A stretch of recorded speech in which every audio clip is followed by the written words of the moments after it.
bonjour et bienvenue sur Technapa, la Tech à Papa. Alors je vais faire une petite vidéo, je profite du fait que je suis occupé de faire le test de la FlashForge 5M pour vous présenter un site que j'utilise régulièrement pour faire la calibration de mon imprimante. Alors vous allez me dire, hein, je vois déjà dans les commentaires, ouais mais c'est nul ce site, ça sert à plus rien maintenant, dans Orcaslicer il y a tous les tests de calibration de la Terre et du monde, et c'est plus nécessaire, etc., etc. Et vous avez partiellement raison, néanmoins quelquefois vous pouvez pas utiliser Orcaslicer. Pourquoi? Par exemple avec la FlashForge 5M vous pouvez utiliser Orcaslicer, mais si vous avez envie d'utiliser les fonctionnalités réseau, eh ben vous pouvez pas. Et puis voilà, avec d'autres logiciels, ben vous pourriez. Je sais qu'il y a des personnes qui sont sous des Mac un peu plus anciens pour lesquels Orcaslicer ne fonctionne pas. Enfin bref, on peut aussi ne pas aimer Orcaslicer. Enfin il y a toute une série de raisons pour lesquelles, eh ben ça peut être bien d'avoir comme ça un outil de génération de tests de calibration qui fonctionne assez facilement. Alors vous le voyez également à l'écran, c'est en anglais. Effectivement, là, j'ai pas 1000 solutions pour vous. Soit vous apprenez à l'utiliser en anglais, soit, alors ça va faire des choses un peu bizarres, mais vous utilisez votre navigateur. Ici, moi, c'est Edge. Je fais traduire en français. Et voilà, je peux comme ceci l'avoir en français avec quelque chose qui sera compréhensible, mais qui sera peut-être pas super 100%. Après, on voit en première couche, impression de la ligne de base, calibrage du débit du trancheur, réglage de la rétraction, réglage du débit maximal, réglage de l'accélération, voilà. Donc pour en revenir à ce site, hein, c'est le site d'un youtubeur hein, qui est Teaching Tech. Ce youtubeur a fait un site pour nous permettre d'aider à plus facilement calibrer nos imprimantes. Alors on a une série d'outils et enfin calibrer et aussi dépanner. Hein. Ici moi je regarde l'onglet calibration, mais vous avez l'onglet dépannage, vous retrouverez sur ce site toute une série de fonctionnalités qui vont être utiles pour vous pour dépanner votre imprimante. Hein. Vous avez un problème, comment connecter votre imprimante via un terminal. Alors ça renvoie toujours à ces vidéos YouTube qui sont en anglais. Lui c'est plutôt bien hein, pour lui d'avoir fait ce site-là. Et peut-être que je ferai une partie similaire sur mon site qui est en cours de développement, sans trop le pomper, hein, parce que voilà, mais en français. Mais en tout cas, on a comme ça toute une série d'outils, des kits de mise à jour, voilà, toute une série de choses qui sont sympas. Mais alors, c'est l'onglet calibration qui est l'onglet que je veux mettre en avant ici. Alors dans cet onglet, on a une série d'informations. Bon allez, pour vous, je vais le mettre en français et ça va être un français des fois un peu bizarre. Alors, je renvoie aussi à mon ami Mitsubishi qui a fait une vidéo qui explique cette partie-là, hein, comment faire l'étalonnage de base. Donc, vous voyez ici, vérification de l'image. En anglais, on parle de frame, mais frame, c'est pas l'image dans ce cas-ci, mais c'est la structure de votre imprimante. Et donc, vérifier la structure de l'imprimante et s'assurer qu'il n'y a pas de problème sous-jacent avec le châssis, enfin, bon, voilà, châssis ou structure ou les composantes mécaniques. Et donc, il vous explique ici qu'il faut vérifier les excentriques, vérifier la tension du rouleau, faire la lubrification, le nivellement du bed, etc. Donc, moi, ça me fait saigner les yeux, la traduction automatique, donc je vais remettre en anglais. Mais alors ici, il y a ce que je voulais vous montrer. Ce qui est intéressant, c'est qu'il a aussi des générateurs de J-code pour réaliser des tests et c'est ce que je vais vous montrer ici. La première chose qu'on pourrait avoir, alors ici c'est un peu un calculateur, c'est pas un générateur de J-code, mais c'est la calibration des e-steps. Donc en gros, hein, le principe il est très simple. Quand vous imprimez, l'extrudeur va tirer du filament pour le faire descendre dans la buse pour qu'il fonde. Si le slicer dit qu'à un certain moment du J-code il faut tirer 100 mm de filament, eh ben, ce calcul des steps, c'est de savoir si, en fait, effectivement, l'extrudeur va pas un peu trop vite ou un peu pas assez vite et qu'il extrude effectivement les 100 mm de filament. S'il extrude pas assez, eh ben, vous aurez une sous-extrusion. S'il extrude de trop, vous aurez une surextrusion. Alors, il y a plusieurs manières de pouvoir le faire et maintenant, même avec certaines imprimantes, c'est directement intégré dans l'interface de l'imprimante. Si toutefois c'est pas le cas, ici vous pouvez le faire entre guillemets à l'ancienne en connectant votre imprimante à un ordinateur et en utilisant Octoprint ou Printerface pour envoyer via une ligne de commande des instructions. Peut-être que ceci va pas parler aux grands débutants, hein, vous aurez peut-être peur de ce que je suis occupé de dire. Si vous respirez un bon coup et que vous essayez de voir ça, a priori ça devrait bien se passer. Mais si vous hésitez, ceci aidera peut-être ceux qui sont un peu moins grands débutants et qui ne connaissaient pas ces méthodes ou ces outils. Et donc en gros l'idée c'est qu'on va faire quelques instructions, hein, on va envoyer une ligne de commande M92, enfin voilà, on va faire une série d'instructions et on va mesurer avec un marqueur et une natte la distance qu'aura été envoyée. Donc 100 mm devrait signifier 100 mm.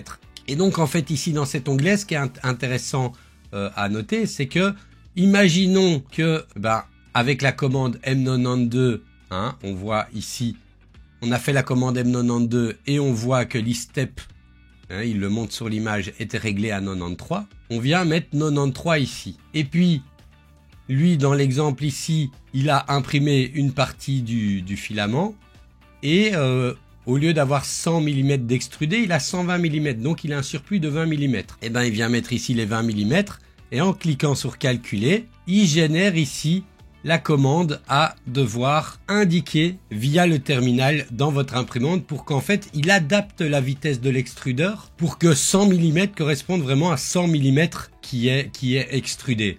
Alors ici, bon, chez lui, c'était bien réglé, donc son 93 était déjà...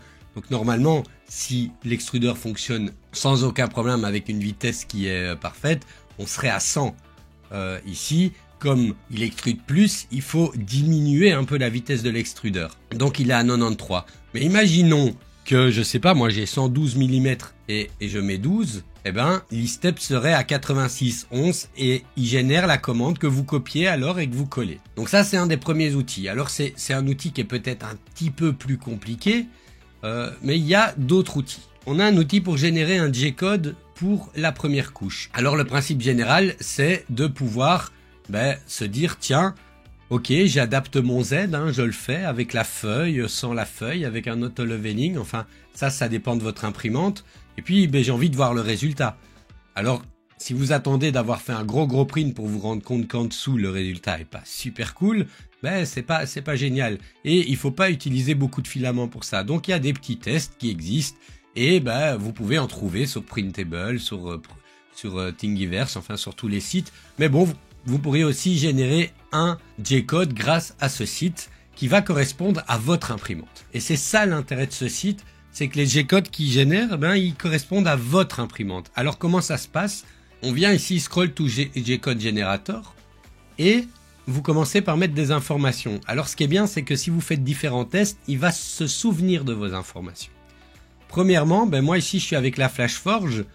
J'ai dit j'ai une buse de 0,4 et je vais faire une hauteur de couche de 0,2.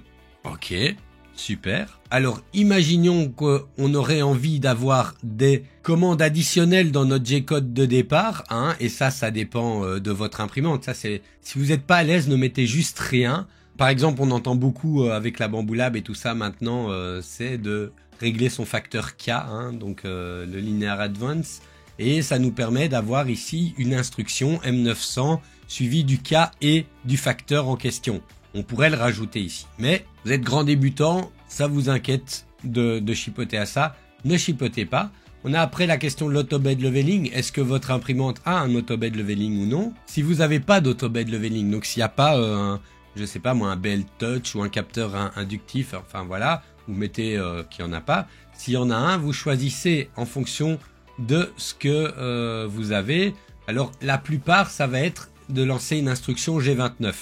Donc ça c'est ce qu'on a avec les BL Touch et compagnie. Si vous utilisez une imprimante sous Clipper par exemple, vous pourriez vous baser en lui demandant de faire un nouveau mesh au départ de l'impression. Enfin voilà, hein, vous voyez, on va dire ici, on lui demande de faire un G29 et il va faire comme ça un leveling automatique avant de commencer son impression. Et puis on vient choisir les dimensions de notre bed. Alors si vous avez une delta, vous lui demandez de mettre le 00 au centre. Si c'est pas une delta, et ici c'est pas une delta, vous ne cochez pas ça et vous mettez les dimensions de votre lit avec éventuellement ici encore un X offset ou un Y offset.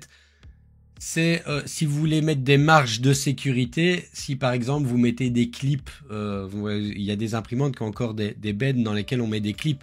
Alors si on fait vraiment un 0,0, ben, la buse va venir taper le clip, donc il faut faire un petit décalage. Si c'est pas le cas, vous ne mettez rien ici. Et avec la FlashForge, on est à 22 sur 22. Alors au niveau des températures, là c'est un petit peu en fonction de votre filament. Ici, ben, je vais mettre un PLA standard, enfin voilà, je vais mettre le filament à 200, je pense que dans la FlashForge, il y a leur échantillon là pour le moment du PLA haute vitesse. Alors au niveau des vitesses de rétraction, il nous signale que si on est sur du direct drive, ben voilà, si on sait pas trop quoi faire, on laisse comme ça. Hein. En direct drive, on va mettre une rétraction, et par rétractation, une rétraction de 1 mm, et puis on peut laisser une vitesse de 40 mm seconde. Si vous avez utilisé une imprimante qui utilise un tube Bowden, donc qui n'est pas en direct drive, eh ben vous mettez plus ou moins 6 mm de rétraction. On verra qu'on a également un test de rétraction. Alors, le feed rate, donc ici, il va imprimer globalement à 60 mm seconde. Votre imprimante peut peut-être aller beaucoup plus vite, mais bon, ici, c'est vous qui choisissez. Et donc, il fait en fonction des pourcentages. Ici, si je dis que ma vitesse d'impression de base est de 150 mm seconde, eh ben, il va mettre la première couche à 75, les périmètres à 90, l'infill à 120, voilà. Ici, j'ai une FlashForge qui est censée aller vite, donc je vais laisser 150 en vitesse de base. Si vous utilisez une plus ancienne, qui ne permet pas d'aller dans ces hautes vitesses-là, ben, vous pouvez mettre ici à 60 mm seconde. Donc je vais mettre à 150. Et ensuite on peut lui demander dans le J-code de rajouter soit des fonctions supplémentaires ou en tout cas si vous avez une delta, de lui demander de refaire le homing de tous les axes, donc le G28. Ici, comme c'est pour une première couche, je vais pas me casser la tête à rajouter, je vais pas lui demander de couper les ventilateurs, de se remettre en position, enfin voilà. Et vous téléchargez le J-code. Et maintenant, ce J-code, vous l'envoyez à votre imprimante de toutes les manières que vous voulez, hein, via une clé USB directement dans l'imprimante, par le réseau si vous utilisez une interface qui vous permet de vous connecter à votre imprimante par le réseau. Dans le cas de l'Adventurer 5M de chez FlashForge, c'est pour ça que j'ai pris un exemple, parce que comme je ne pouvais pas utiliser Orca Slicer pour me connecter en réseau dessus, que je suis un fainéant et que j'ai pas envie de me lever de ma chaise, je vais utiliser moi FlashPrint pour pouvoir l'envoyer. Mais donc voilà, je vais imprimer ce J-code et vous montrer ce que ça fait. Bon voilà, hein, vous voyez ici ce que ça fait. Donc il imprime plein de petits morceaux comme ça et je peux voir et je peux évaluer la qualité de ma première couche. Hein, vous voyez ici c'est la couche de base. Et voir si j'ai des ajustements à faire, hein, donc tant en dessous qu'au-dessus. C'est à ça que sert l'outil. Alors si vous voulez, ils disent ici, hein, si vous voulez prévisualiser le J-code, on peut l'ouvrir dans un slicer, mais vous avez aussi un autre site, Ziv J-code Viewer, qui vous permet de prévisualiser votre J-code, hein, si vous récupérez un J-code quelque part. Donc ça c'est les petits bonus ici, je me le mettrai aussi dans les liens. Vous venez simplement charger votre J-code. Alors ici il met un exemple, hein, donc on n'est pas obligé de garder cet exemple-là. Et donc tout ce qu'on doit faire en fait, c'est venir aller chercher notre J-code et le tirer sur le site, comme ceci, hop. Et vous voyez, il nous génère le J-code qu'il aura généré. C'est ceci qui s'est imprimé sur l'imprimante et qui nous permet de vérifier notre première couche. Donc voilà, et puis si vous voulez aller plus loin avec cet outil, vous avez toute l'analyse du J-code avec les lignes qui sont colorées. Vous pouvez vérifier le fonctionnement, enfin voilà, ça c'est peut-être quelque chose qui va un peu plus loin, mais en tout cas c'est un outil qui peut être pratique pour vérifier un petit peu notre J-code, s'assurer que on n'a pas de soucis avec. Donc voilà, je reviens au site Teaching Tech et pour vous dire qu'on a, en fonction du résultat, du coup vous pouvez maintenant réajuster ou non votre leveling. Alors dans le cas de l'Adventurer 5M, c'est pas le meilleur exemple puisque en gros, à part me rendre compte qu'en fait le roto-leveling fonctionne ou non, on a peu de possibilités. On peut quand même régler le Z et donc on peut comme ça encore jouer sur le Z, mais on a moins de possibilités d'ajustement comme ça. Mais bon, avec d'autres imprimantes qu'on va encore régler complètement manuellement, ça peut être plus pertinent.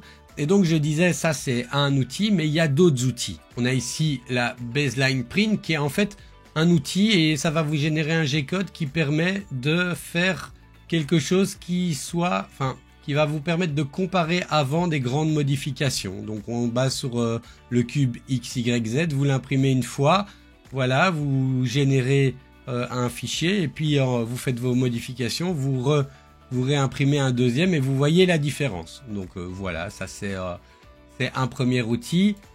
On a le flow calibration, ça c'est intéressant. Alors vous voyez ici en fonction de si vous utilisez Cura, Simplify 3D, il vous explique comment vous gérez et vous trouvez, vous modifiez Prusa Slicer. Ils n'ont pas mis Orca Slicer, mais c'est basé sur Prusa Slicer, Super Slicer. Voilà, IDEA Maker. Il nous explique comment est-ce qu'on gère son flow en fonction du slicer qu'on utilise. Donc ça, c'est plutôt intéressant aussi.